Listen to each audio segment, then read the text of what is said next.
Good morning, everyone, and welcome to Gulfstream today. Andy, Ron, we're here for your listening pleasure. I don't know about that pleasure part and everything. What a beautiful day in South Florida it is today. We got beautiful blue skies, fast track, firm turf course. A little nippy for the people in South Florida. It's all relative. Poor Gabby went back to Maryland, and I think she said it was in the teens up there. So, yeah, it's going to be in the mid-60s today, but that's okay. Relative to where most people are there watching, we're pretty warm. We have got a little bit of a smile on our face, not too much. Let's let you know what's happening here as far as wagering goes at Gulfstream Park. 10 race card today, so things have changed a little bit. It's like an early double. It's like an early double, yeah. But the pick five and everything starts a little early. We'll show you that. We got nice wagering today. You'll see we got the Rolling Super High Five. That's still in race number one with over $4,000 in that pool. Then we got the early pick five that you will have a ticket with in just a couple of moments, and that's the first 5 races of the afternoon. And the Rainbow Six getting up there in that stratosphere, $700,000 plus in that carryover pool. And of course, we end the day with another pick five. So lots of fun here today. 10 race cards, so everything gets pushed back one race. Yeah, only 10 races. It's been a while since we've run a 10 race card. And we have a pick five, and we'll start off by showing my ticket in the first race. And the second race is problematic. I'm trying to beat the Pletcher horse, maybe a different horse than Outzap that showed up the first time, and we'll talk about that race. I took the logical two, but keep in mind, you can look at what the doubles are paying before you bet your pick fives the few minutes before post. And if there's other horses taking money or these horses are particularly dead, maybe you want to alter it. I'm using the 1, 3, 4 in the first, guessing with the 5 and 6 what look like the most logical firsters in the second, and going 2 by 3 by 2 from there. The first race, hopefully we can get through it in there. I kind of like the 3 Easy Chris as we start our day out in the first race. Yeah, I was looking at Easy Chris. Did not use this one on the ticket. You know, it doesn't show much in the 2 previous races that it ran. Well, you know, I think a case with Easy Chris, and I agree. Obviously, the horse didn't do a lot of running in there. But you have a horse that got post 12 going 7.5 at Gulfstream Park West, and then you have a horse that got post 14 over here. These are very tricky posts at 7.5 furlongs. And you look at the last race, was bumped at the start, 4 wide in the first turn, lost all the position it tried to get early, actually had a little more speed than it shows, but just being wide took it out of the race. 2 to 3 wide in the second turn. Didn't do a lot of running in there, to say the least, and you can see it. They were better horses. The horse draws inside here. I'm just hoping class relief and a better post helps. And if you look very, very early in the wagering here, it's second choice on the board right now, so people are in agreement. The horse that's currently up there as the favorite, and logically so, it's the morning line favorite. Hanover Honey is cutting back to that distance you were talking about, 7.5 furlongs. Had to check slightly. I went back looking at this race. It really wasn't much that this horse got beat by a much the best winner, Tizzy, Our Destiny, in there going a mile last time out. You know, all things being equal, and they certainly are in this race, I put this one on top, but I would never in my life take 6 to 5 on this horse. And if you read that trouble line, really not that much. No, it's not much trouble, and she shouldn't be bet because of that. Listen, she can win the race. You say she drew the rail. She's run fast enough in her races. But in her last 2 turf races that she finished, she was 7 to 2 and 2 to 1. And one of them she actually ran well enough. I'm just hoping the 3's a little better. Written in stars, the 4 who I have in there is a horse that at one time had some form. I'm just hoping coming down here, the barn change might help, but it might be too late for Written in stars. The horse might not be able to run anymore. Yeah, pretty wide open affair. Let's go to race number 2 this afternoon. This one, a 6 furlong maiden special weight event for state-bred 3-year-olds, maiden special weight conditions. Pretty nice field here with 7 runners in it. And Andy and I both went with the number 5, Babbling Brook, who's the daughter of Brooks and Down. Well, this is a trainer, Stanley Gold, who has an outstanding record with first-time starters. And you have the stats up. In the last year, I believe, is he 6 for 14. One small addendum to the stat is that he's 0 for 3 with 3-year-olds. So yeah, it's mostly 2-year-olds. You're right. So you wonder sometimes, but he hasn't started that many. This horse shows a fast work at Gulfstream. And this is a trainer's horses normally have speed, and I think we're just hoping is effective. Yeah, you know, that 46 and 4 work was a pretty good move. And you just really got to respect this bond. And when come 2-year-olds in the summertime, all you're thinking is Stanley Gold. You're right about the 3-year-olds. I threw the 4 in second, and it's Charming Fantasy. He's facing these state-bred competition after returning from a layoff to finish second. It was in the slop. It was against $50,000 maidens at the distance. It's the daughter of Leroy Asanamu, who figures on, to me, on the what have you done lately angle. You know what I mean? This horse has done something that the other horses might not have done in this race. Experience counts a great deal. This horse has never been on a dry dirt track. that. Yeah. And I don't like that they initially ran this horse in the turf, which is normally a sign that the horses aren't that effective in the dirt, but I think does deserve a chance and has the experience. Not very good, but it doesn't mean that firsters have to be good. Outzap is the horse you have to talk about in here. A horse that wasn't actually even favored, and we saw the horse who was favored in that race come back yesterday.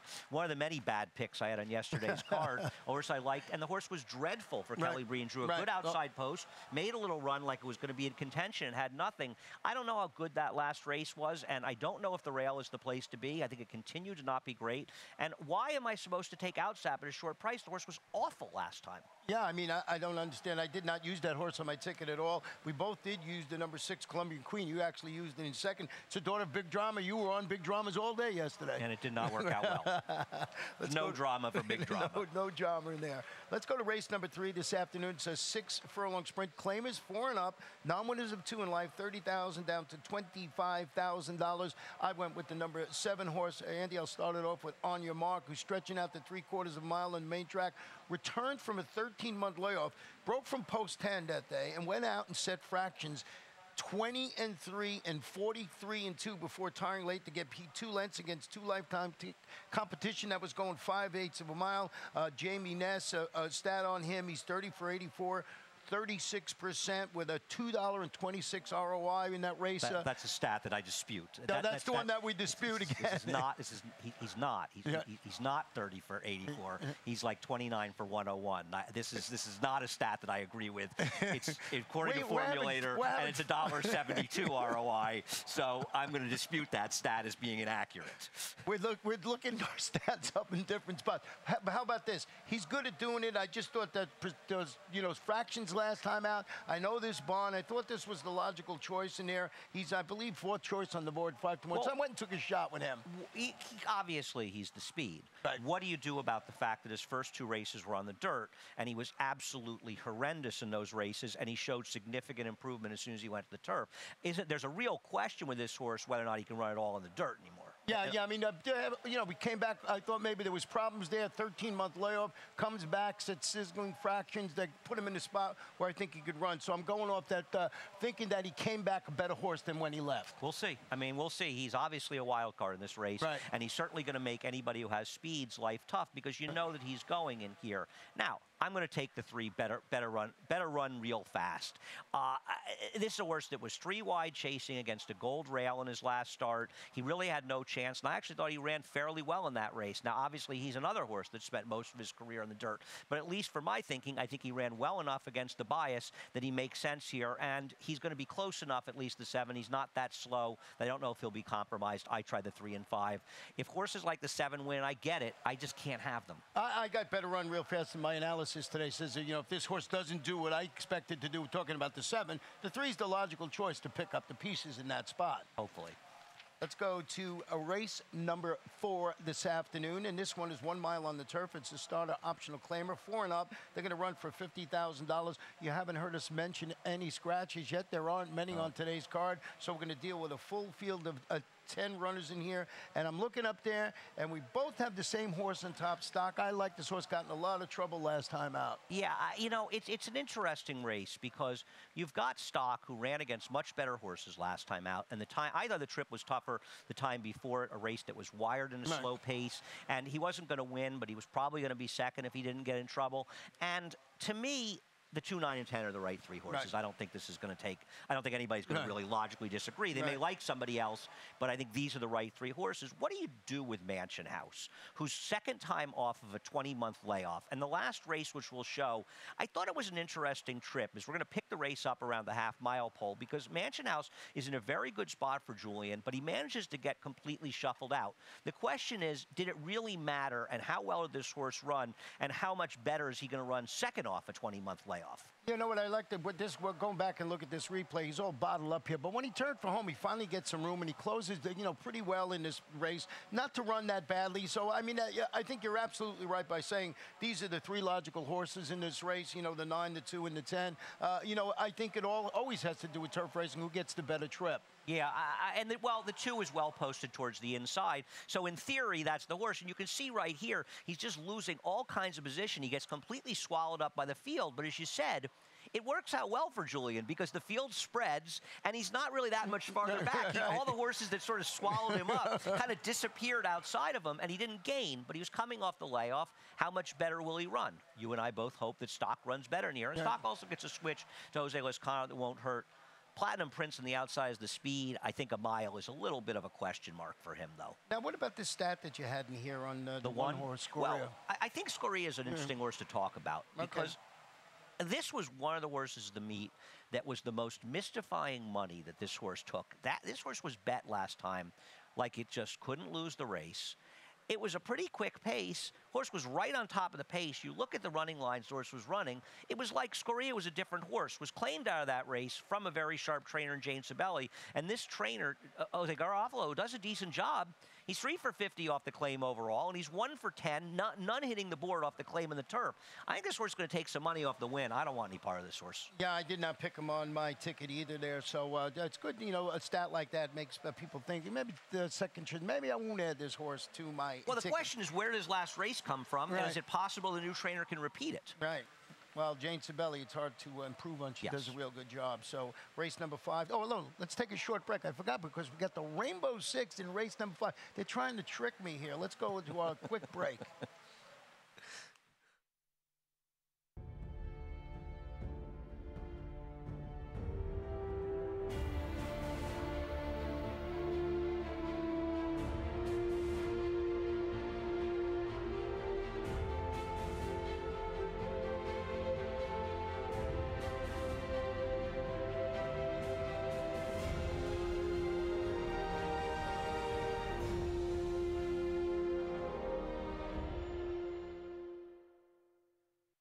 Welcome back to Gulfstream today, and Andy's going to brave through the rest of his card. He says he's got it. That inspired him to. I'm inspired by every racing day I'm at.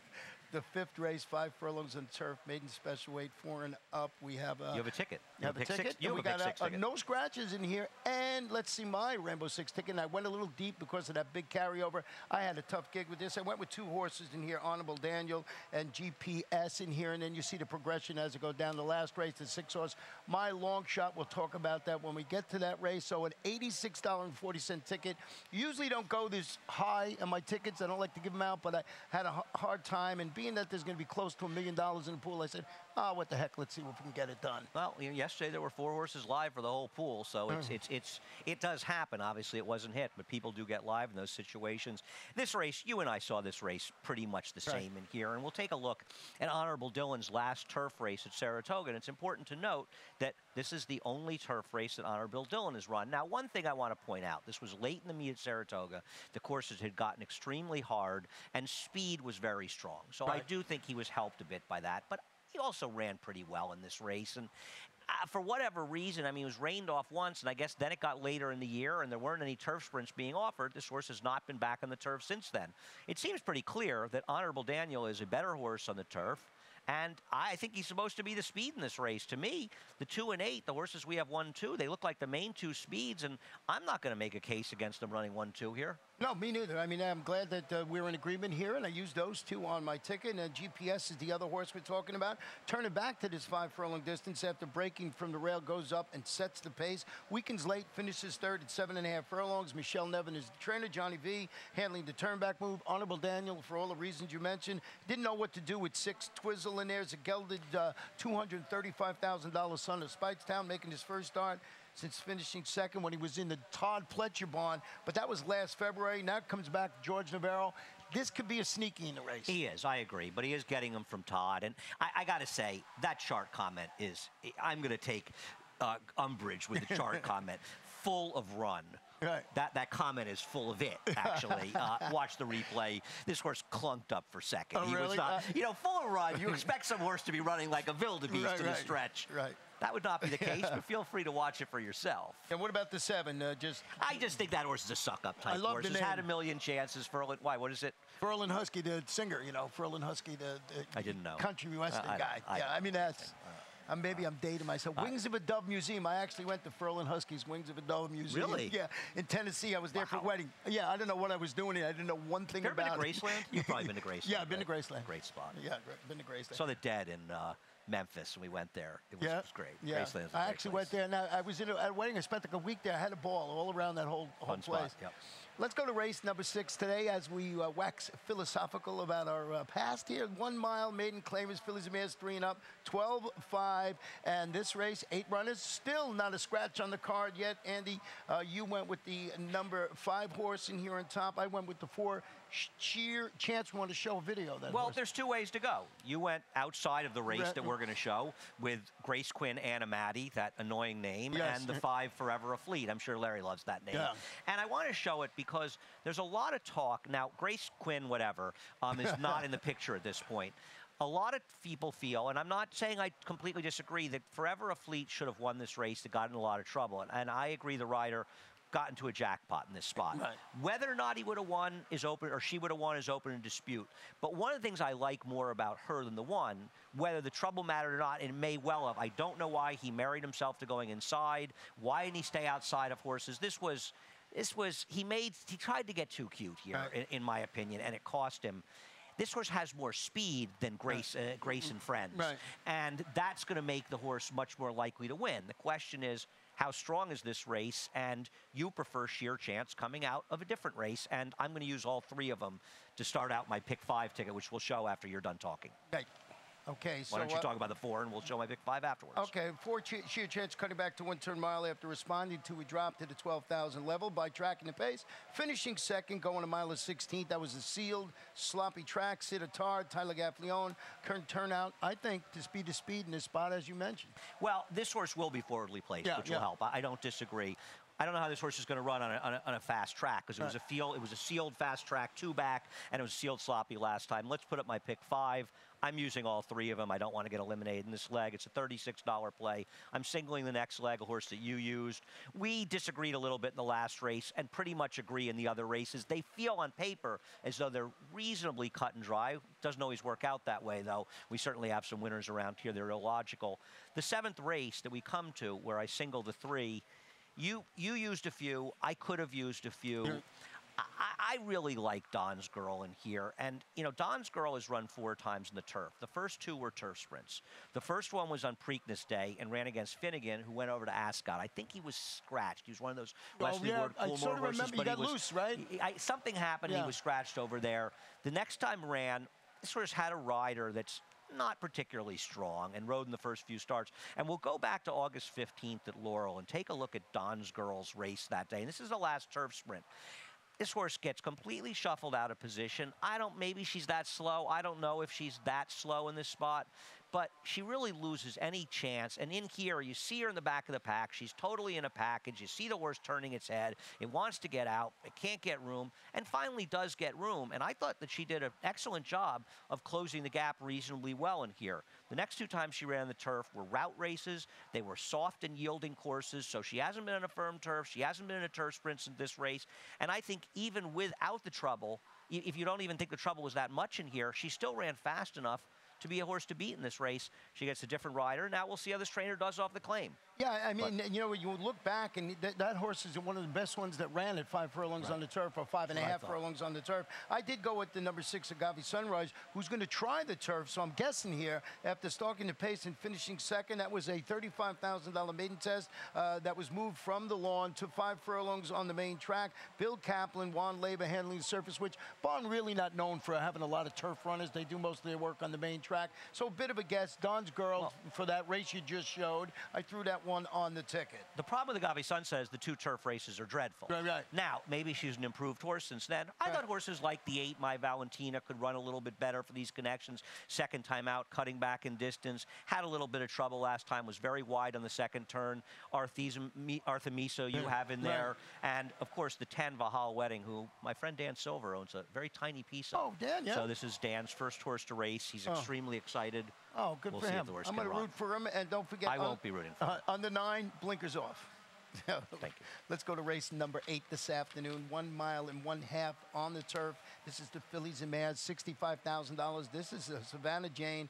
This is a very nice race to have on a Thursday afternoon. Who is Savannah Jane? I don't know who Savannah Jane is, but I usually remember these horses. And I never heard of that one. That one I don't know. Is there a Savannah Jane, maybe? There probably is a yeah, Savannah Jane. Savannah Jane. Whether or not the race is well, named I know for this her. girl Mary from Savannah, but that's a story for another day. Scratch the Be sure to tell us that story sometime. Scratch the one, Indian Starlight. Boy, you know, this one, I went 3 deep in here. You would think Maximova would be the easiest thing, but I like a couple of horses in here. I know that you did go with the number 3 Walk Close on top of your ticket. You know, we'll show the La Previante last time, where Maximova clearly runs a lot better than Key Dancer does. Key Dancer was bad last time. She's run very well. I thought her effort 2 back would make her tough in here, but I got trouble taking her in here. Here's my problem with Maximova, who got a great ride from Joe Bravo in this race, coming up the inside. She hasn't won in an awfully long time. Now, maybe it's just because she's been in tougher spots, and this is the easiest spot. But I can't take Key Dancer on top off of this race. Maximova seems like the worst to beat, but why isn't Walk Close good? I mean, I thought her race in the Kirtana behind Kiestech and Eastern Bell was a good effort that day. I thought she ran fine in their closing. Eastern Bell was pretty good for Grand Motion. I know she didn't run well in the La Previante, but you know what? She got no pace to close into that day, and I'm hoping that she can rebound here. Yeah, and you know, going back to Maximova, that horse ran a winning race. The problem was there was another horse in front of her that did, that set the whole pace all the way around, and this horse just couldn't get to it. So I did go with Maximova on top for that reason. Key Dancer, I wasn't that sure, but I couldn't leave Walk Close off my ticket. Late striding type, and that's why I went 3 deep in my Rainbow Six ticket, where I was tempted to single Maximova. You know, well, the thing about Maximova is she's helped by the scratch of Indian Starlight, because it takes a little speed out of the race, and of the 3 horses, she has the most speed, and that's why she did as well as she did last time. Race number 9, today's 1 mile allowance, optional claimer, fillies and mares, 4 and up, $62,500 in here, and we do have a scratch in here of the number 3 Enchantress, who we'll probably see on Saturday. Right, she's going to run Saturday, I guess, in the stake race, which is a tough spot. Bobbilette, the horse that you and I both have second, she, I feel like, is the horse to beat. Her good races will beat this. She's a bit of a Dr. Jekyll and Mr. Hyde, and I wanted to go back and show some of her race last time here. She feels like, and we're not going to show the backstretch, that's the 3 Enchantress on the inside. Outside of her is Bobbilette. Bobbilette looked to me on the backstretch, I don't know about you, and even the stretch, and she's going to start running the 4. You're going to see her, and she'll get into trouble in here, that she doesn't seem to like running inside or between horses, because she just seems a little intimidated by it. And both of her wins, she was outside in the clear. Right in here, she got intimidated trying to go through that spot. I don't know what to expect of her today, and I wonder if Shug even knows after her last race. But if she's a horse that can find a way to get herself in the clear, I think she's the horse to beat. But like you, I put her second. Yeah, I just, I was enamored with the number 8 Dickinson, who's making her first start since using her speed to win back-to-back route races last spring and summer. That is the thing. But it's Kieran McLaughlin. He's fantastic with this type of layoff, and he has a daughter of Medagliadora really training sharply up at Palm Meadows. So, I mean, another 2. I had to use those 2 on my ticket. I threw the 2 Engagingly in there after the scratch of number 3 Enchantress. And also, you know, it'll be interesting to see, you know, you want to use Bobbilette's speed, but the problem is with West Coast Chicken here, and Dickinson is much better post on the outside. I wish if Bobbilette had drawn an outside post, I would have put her on top in here, because I think it would have gotten her to get unencumbered. I worry a little bit about her because of her post and her positioning, sort of getting among horses and it working against her. I could go either way on Dickinson. I put her on top. I don't really trust her, how good she is, but Kieran's very good, as you say, off layoffs. Yeah, I mean, and then that was the key for me. Usually I would back off and have it flip-flop the other way, but because of the connections, didn't do it. Let's go to race number 10, our final race on this Thursday afternoon. That's right, 10 races today. They tried and fool me all afternoon long here on the show. 1 mile on the turf, maiden claim is 4 and up, 50,000, scratch 3, 8, and all the alsos 13, 14, and 15. Andy, I went with the number 4 Morse Code, who's dropping to this $50,000 level, turning back to a mile today after a solid return against maiden special weight competition, going a mile in the 16th, in which he finished 4th. Nick Zito, Luis Saez. Nick Zito gets his second win of the day today, at least I hope. I always root for my man, Nick Zito. I didn't get this horse. I thought that Fair Prospect and Tale of Fancy were the right 2 horses. I thought Tale of Fancy was, frankly, the right horse, dropping down. I'm not sure why they ran a mile and 7/16 last time out. I think you get Javier, and you finally get a rider that's going to be properly aggressive with him. I don't know how this horse was so far out last time, though. There was an odd situation in there with somebody who thought the race was half mile long. I like that, but I don't love the post in here. Javier's got to do a good job getting position, and Fair Prospect ran very well last time, the 2. Source was 5 wide on the first turn, got inside of the 3 path, but 3 to 4 wide on the second turn. I thought ran very well, all things considered, in that race, and the inside post helps with the position. They're my main 2 in here. What about the 9 Extreme Justice coming from Tampa? That race at Tampa seemed legitimately good. I mean, I thought that horse ran easily fast enough. It was a big improvement off the prior effort here, which I don't think could possibly win. Well, I think in this race, I mean, I didn't use that horse in the ticket. I looked at it and didn't use it. I went with the 6s, my long shot in here, path dependent. I thought he ran pretty good in his last race. Does he want to go a mile, though? I like him as a horse. I worry about the distance. Right, yeah, I mean, that's what I went. So I went to path dependent. That's what you saw in my 4 selections in here. We were, like Andy said earlier, we're a little different in our final race today, but that's the beauty of it. Maybe you go a little deeper if you can single a horse like Maximova or whoever you might find in one of those more formful races. Yeah, no, I think the sequence is manageable, but it's hard here because it does feel like a lot of these sequences, something wacky seems to happen in a lot of them, and it makes it's good if you play. You have to play. I mean, that's why I like playing multiple tickets and having horses seize, be right in 4 legs and be wrong in another and still manage to limp into it. Yeah, I could never really get the hang of that, but I tried to. It's a Steve Christ exotic betting. Exactly, yeah. I'll buy you a copy. I got it. You gotta read Exotic Betting. It is. It's a great book, and in today's world where multi-race bets are such a huge part of the play, you know, handicapping is great, but if you don't know how to put your tickets together, I don't care how sharp you are, you're not going to cash. Bingo! You go right here. Well, that's how we see the Thursday card. As we mentioned, 10 races, fast main track, firm turf course. We're going to turn it over to Larry Comas in just a couple of moments, Andy, and then you and I'll be back for the rest of the afternoon doing some jabbing. We'll see you then.